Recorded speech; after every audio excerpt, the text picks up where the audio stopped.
নমস্কার বন্ধুরা, কেমন আছো সবাই? আশা করি তোমরা সবাই খুব খুব ভালো আছো। আমরাও ভালো আছি। আমি Priyanka and welcome back to our channel প্রবাস আড্ডা ঘর। বড়দের প্রণাম আর ছোটদের ভালোবাসা জানিয়ে আজকের ব্লগটা শুরু করছি।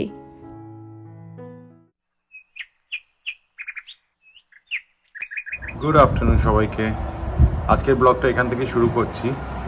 সকাল থেকে বৃষ্টি, এখনও আকাশে মেঘ আছে, পুরো কালো কালো মেঘ। আর দিদিকে ফোন করেছিলাম, বড়দিকে আর কি, যে নিউ জার্সিতে থাকে। ও বললো ওদের ওখানে স্নো ব্লিজার্ড হচ্ছে। তো ওই ওপরের দিকে যখনই স্নো ব্লিজার্ড হয় আমাদের এই ফ্লোরিডার দিকে ঠান্ডা পড়ে। আরও ঠান্ডা এতটাই পড়বে যে আবার হয়তো মোটা মোটা কাপড়, মোটা কাঁথা আমাদেরকে সব নিতে হবে আর কি। দাঁড়াও জিজ্ঞেস করি আলেক্সায় কত টেম্পারেচার হবে। Alexa, what will be the temperature tonight? Good afternoon, Dave Abrata.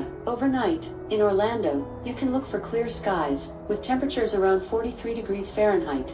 Also, there's 43, a fire... তো মোটামুটি 43 ডিগ্রি ফারেনহাইট। এখন যেখানে আছে হচ্ছে 76, তো সেখান থেকে অনেকটাই ড্রাস্টিক পড়বে আর কি। একটা কথা তোমাদের বলা হয়নি, তিন্নির আবার একটা প্রজেক্ট দিয়েছে, তিন্নির না নিন্নির, সরি, ছোটোটার প্রজেক্ট দিয়েছে স্কুলে।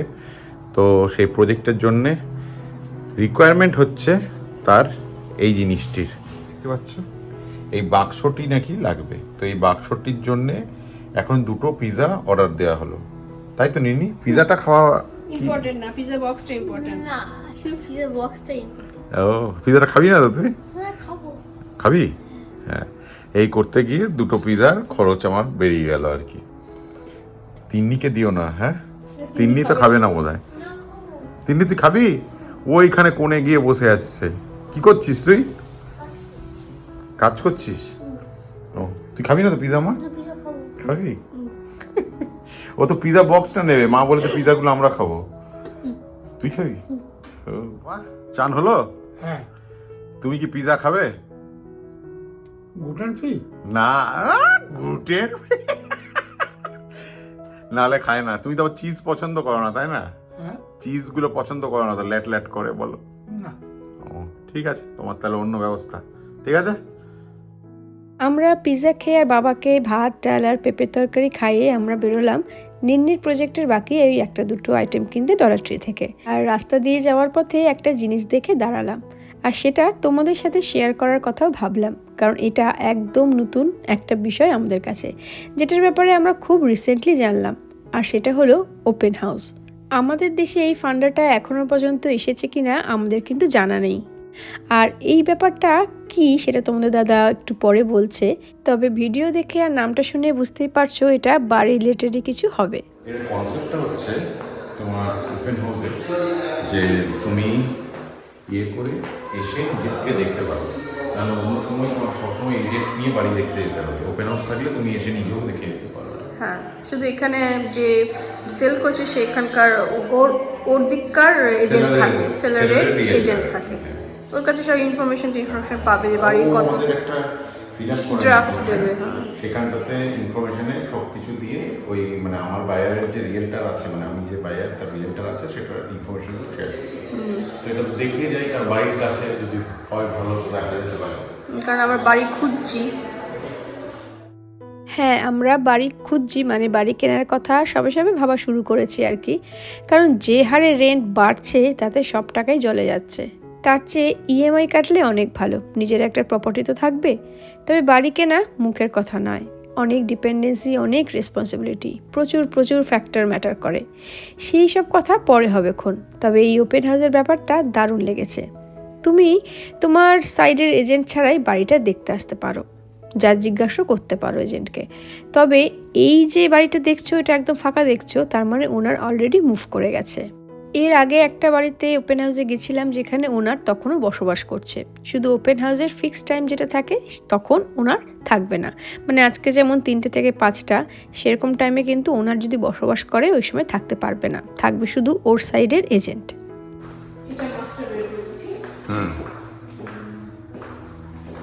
রং করিয়েছে ঘরটাকে। না, খারাপ নয় ঘরটা, পুরনো হতে পারে বাট ওয়েল মেনটেন।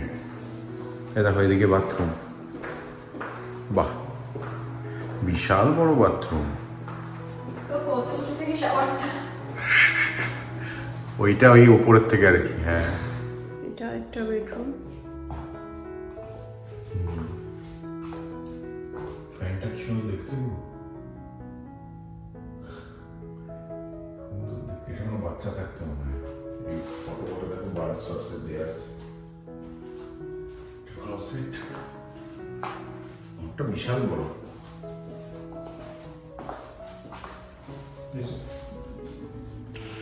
চলো পুলটা দেখে আসি।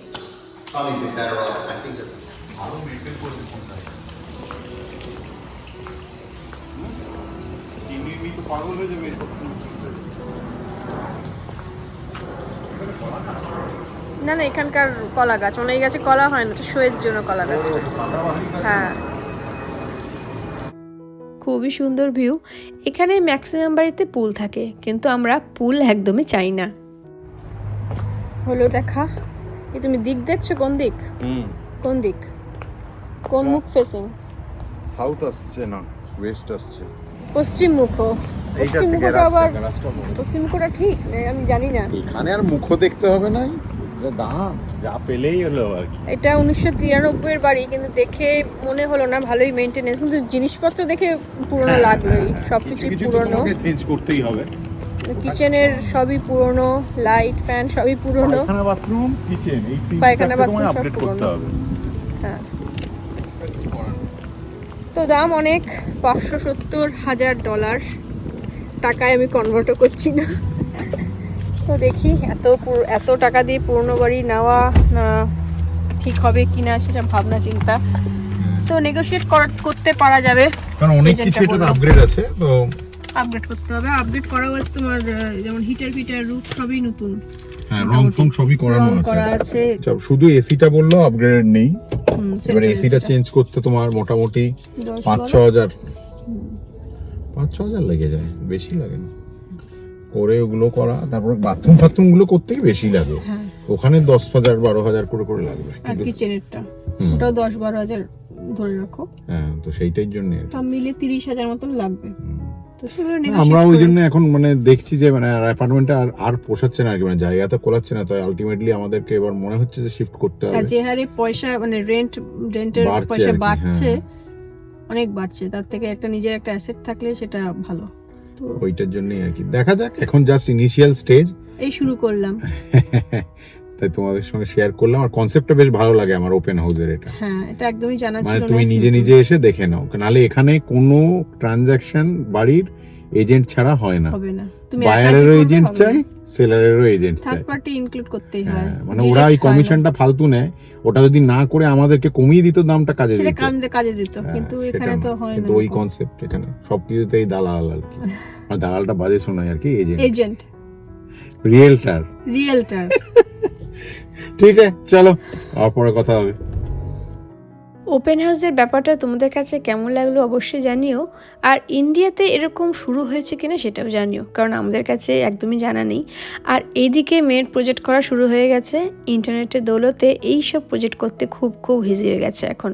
এত সুন্দর সুন্দর DIY প্রজেক্ট সব দেখি ইউটিউবে, জাস্ট ভাবা যায় না। অনেক করছি ব্ল্যাক হিস্ট্রি বলতে। ও, তুই কিটা লিখছিস? ওটা আর্লি লাইফ। টাইটেলটা লিখছি ট্রাইফোল্ডের ওখানে। তুমি কি করছো গো? গুগল প্রজেক্ট মানে তো আমারই প্রজেক্ট। ওই ছবিগুলো যা প্রিন্ট করেছো ওগুলোকে ইয়ে করছো? কেটে ট্রাইফোল্ডে বসাবো।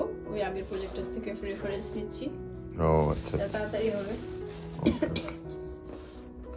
আবার ঠান্ডা লেগেছে, ঠান্ডা পড়তে। হ্যাঁ, উপরে যা বরফ, হ্যাঁ স্নো স্টর্ম হচ্ছে, কি বোম সাইক্লোন বলে। হ্যাঁ, বুম বোম সাইক্লোন। সাইক্লোন হচ্ছে। একটা নতুন জিনিস শিখলাম, বুম সাইক্লোন।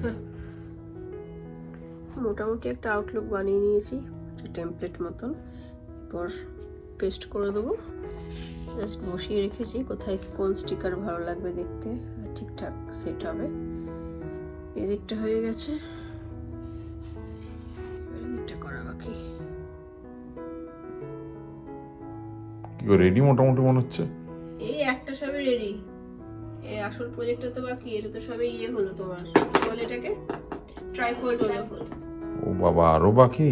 হ্যাঁ, সময় পাচ্ছি না তো। এটা ভালোই হয়েছে দেখতে।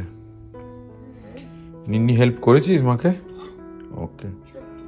এই লেখাগুলো ও সব করেছে, কোথায় কি ছবি বসাবো ওই ঠিক করেছে। এটা কে, লোকটা কে? Kwame Alexander. কি করে ও? দাঁড়া, থিম দেখে কি মনে হচ্ছে? আমি বুঝতে পারবো না। থিম দেখে কি মনে হচ্ছে? এটা কি? এটা কি? এটা কি? এই যে এগুলো কি লেখা আছে? ও বই লেখে? হ্যাঁ, আমাদের যেমন চেতন ভগত হ্যাঁ, তেমনি টাইপেরই ও মানে হ্যাপেনিং লেখে। হ্যাপেনিং মানে বাস্কেটবল খেলা রিলেটেড লেখে, আর মিউজিক রিলেটেড লেখে। ওকে, বুঝলে? থাক, তোরাই জান বাবা, আমার দ্বারা জেনে লাভ নাই, বুঝছিস? আবার বলছি। ঠিক আছে, ভালোই হচ্ছে, কমপ্লিট করো তাড়াতাড়ি, এর আবার জমা দেওয়ার সময় তো এসে গেল। এবার এই প্রজেক্ট মডেলটা বানাবো এই পিৎজা বক্স দিয়ে। ছবিটা এখানে দিয়ে পিৎজা বক্সের মতন কিছু থিম টিম দিয়ে বানাবো। আগে পুরোটাকে আমাকে ব্রাউন পেপার দিয়ে মুড়তে হবে, এই যেমন ভেতরটা মুড়েছি, কারণ পিৎজার ছাপ ছিল, ঠিক বাইরেটাও ব্রাউন কালার দিয়ে দেবো। প্রজেক্ট ওয়ার্ক নিয়ে আবার এসে পড়েছি। কাল রাতে এটা কভার করে এই অথরটার ছবি এখানে লাগিয়ে আপাতত এটাকে কভার পেজটা আপাতত তৈরি করেছি। এবার এর ভেতরে পিৎজা স্লাইসের মতন আর কি ওর ব্যাপারে লিখবো আর কি। তো পিৎজা স্লাইস বানাবো এই থার্মোকলটা দিয়ে। তার জন্য আমাকে গোল বানাতে হবে। আমি একটা লিড পেয়েছি বড় সব থেকে, সেটা দিয়েই পিৎজা স্লাইস বানাবো। এই লাস্ট 3-4 দিন চাপের যাবে আমার, কারণ পুরো উইকেন্ডটা পেলে প্রজেক্টের কাজ দুদিনই শেষ করা যেত, কিন্তু পিৎজা বক্স পেতেই স্যাটারডে হয়ে গেল। তাই উইকডেতে স্কুল থেকে ফিরে বিকেলে কিছুক্ষণ আর ডিনারের পর কিছুক্ষণ, এছাড়া আর আমি টাইম পাবো না এই প্রজেক্টের কাজ করতে। আর প্রজেক্টের লাস্ট ডে অফ সাবমিশন হলো 27শে ফেব্রুয়ারি, মানে শুক্রবার। ছুটির দিনে নির্ণিতা অনেকটাই হেল্প করতো, কিন্তু উইকডেতে করতে হচ্ছে বলে ওর হোম টাস্কও থাকে এত, ওই লেখাগুলো ছাড়া আরও কিছু কাজে হেল্প করতে পারলো না এবারে। তাই ওর মনে খুব কষ্ট হয়েছে, বারবার আমার কাজ দেখে যাচ্ছে আর এসে বলছে, মা আমি তোমাকে কিচ্ছু হেল্প করতে পারলাম না, তো কী করা যাবে। আর অন্যদিকে দেখো কি অবস্থা, রং করতে গিয়ে দেখলাম অ্যাক্রিলিকও হলুদ কালার নেই, ওয়াটার কালারও হলুদ কালার নেই, তাই অগত্যা ক্রেয়ন্সগুলো দিয়ে করতে হচ্ছে, একদম শুকিয়ে কাঠ, কারণ ক্রেয়ন্স দিয়ে এখন আর করাই হয় না। কাজ অনেকটাই শেষ হয়ে গেছে, জাস্ট ফিনিশিং কিছু বাকি, আর কভারটাকে একটু সাজিয়ে গুছিয়ে দেবো। তবে কি জানো তো, এই প্রজেক্টটা বানাবার জন্য পিৎজা বক্স না হলেও চলতো, চওড়া কোনো বক্স ঘরে থাকলেও করা যেত। আগের ব্লগে তোমরা দেখেছিলে কি ঝামেলা গেল নিন্নির পাসপোর্ট রিনিউ করা নিয়ে, আর এর মধ্যেই পরদিন সকালে পেলাম একটা গুড নিউজ। এই জাস্ট পোস্ট বক্সে গেছিলাম চিঠিগুলো নিতে, দেখতে পাচ্ছ 14 তারিখ জমা দিলাম ওর পাসপোর্ট, 14 দিনের মধ্যে ওর পাসপোর্ট হয়ে চলে এলো। মানে এটা এমনি ওদের ওই এক্সপিডিটেড সার্ভিসে দিলে 1 সপ্তাহের মধ্যে আসে, কিন্তু আমি তো এক্সপিডিটেড না করেও দেখছি 2 সপ্তাহের মধ্যে আমি পেয়ে গেলাম। তো মানে রেগুলার সার্ভিসেই 2 সপ্তাহের মধ্যে পাসপোর্টটা এসে গেল, খুবই ফাস্ট সার্ভিস, ভাবা যায় না আর কি। একটা কাজ মিটে গেল আর কি, ওর পাসপোর্টটা ছিল না, তো একটু চিন্তা হচ্ছিল আমার, ওর কোনো আইডেন্টিফিকেশন থাকলো না, সেই জন্য আর কি। ঠিক আছে, চলো। Project almost ready. এটা ট্রাইফোল্ডটা বল।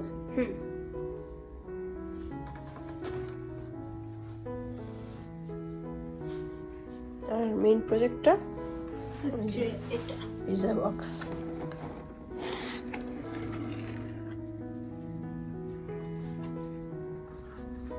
একটা স্লাইস উল্টালে ডেসক্রিপশন দেখতে পাবে। আমার তো ছবি আঁকতে বা হাতের কাজ করতে খুবই ভালো লাগে, আর তোমাদের সাথে শেয়ার করার একটাই কারণ, কি করে মিনিমাল বাজেটে প্রজেক্ট বানানো যায় ঘরে থাকা জিনিস দিয়েই। পিৎজা বক্স বাদ দিয়ে বাকি বানাতে আমার তেমন কিছুই খরচ হয়নি। আর প্রত্যেকবারই দেখেছো হয়তো তোমরা যে আমি প্রজেক্টটা বানাই একদম মিনিমাল খরচেই। তো নিন্নির প্রজেক্ট এই বছরের মতন শেষ, খুবই ইজি আর খুবই সাধারণভাবেই করলাম। কেমন লাগলো এই পিৎজা বক্সের কনসেপ্টটা জানিও আমাকে অবশ্যই। তাহলে এর সাথে সাথে আজকের মতন ব্লগটাও এখানে শেষ করছি। ব্লগটা কেমন লাগলো কমেন্ট করে জানিও, আর ভালো লাগলে অবশ্যই লাইক আর শেয়ার করো। তাহলে দেখা হবে খুব শীঘ্রই নতুন কোনো দিনে নতুন ব্লগ নিয়ে। সবাই খুব ভালো থেকো, আনন্দে থেকো, সাবধানে থেকো। নমস্কার।